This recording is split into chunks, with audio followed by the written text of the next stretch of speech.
So I've just been playing with this rather generic case here, which some sellers have.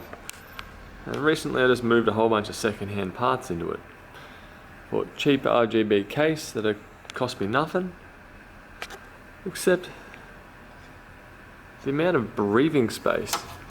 I had this running a Counter-Strike Global Offensive replay, and this section here was just sweltering.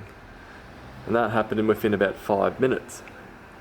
So look at the amount of space that's between here. There's nowhere for it to breathe fresh air. So I do have a little bit of an idea, which I'll just show you. And with the glass removed, these things here is what hold the tempered glass into place. So these bits here are just standard motherboard razors.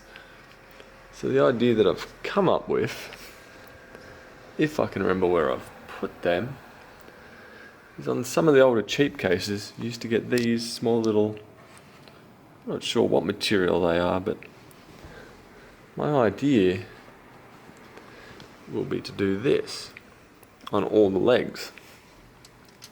So use a new razor and thread that in between.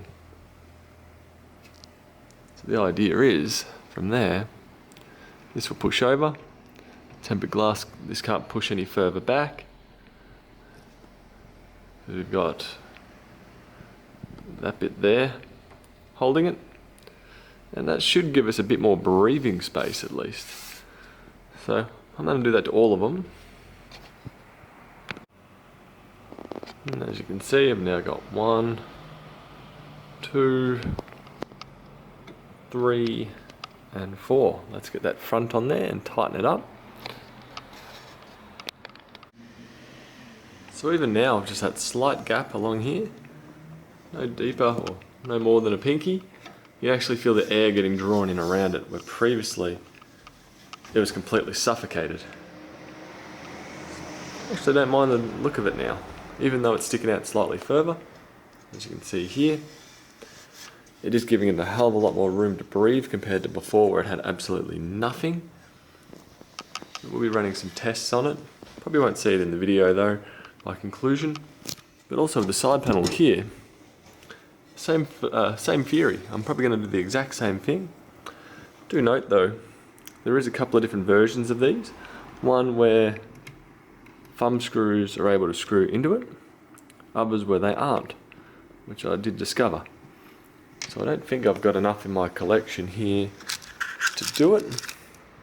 So I have a big chunky one here. This one well, should be fine, but now I need to find another 4 of them. And as I say that, I've probably got another 4 of them. So let's extend this one out while we're at it. So now I've done the same with the side panel, as you can see. Don't actually mind it sticking out this little bit distance here. Overall, should work out reasonably well. Hopefully be able to get a fair bit more air out of there, and also some fresh air into there. At least that's the plan. So now I've had CSGO playing for a little bit now. What are we getting? In about 130 FPS. Back fan is warm. Side glass is warmish here, but relatively cool around this section here. So that means it is drawing a decent amount of air in and passing it through, where previously this section here was also very hot. Can't feel too much hot air rising out of the top here, but mostly collecting around the back here. So probably about here, over, up, we're getting toasty. Cool, cool, cool. Cool, starting to get warm, a little bit warm, warm. So now, if you've got a case similar to this, it is a relatively stumpy case, very short, and the side panels do go directly flush up against. Definitely recommend putting some spacers in. Open that up, open it up, let it breathe. Doesn't really take too much away from the appearance of it. As you can see, the optional parts where a side panel would have gone once upon a time. No, So that's just one idea or one method to help cool down these small little glass boxes. I'll catch you later. Bye.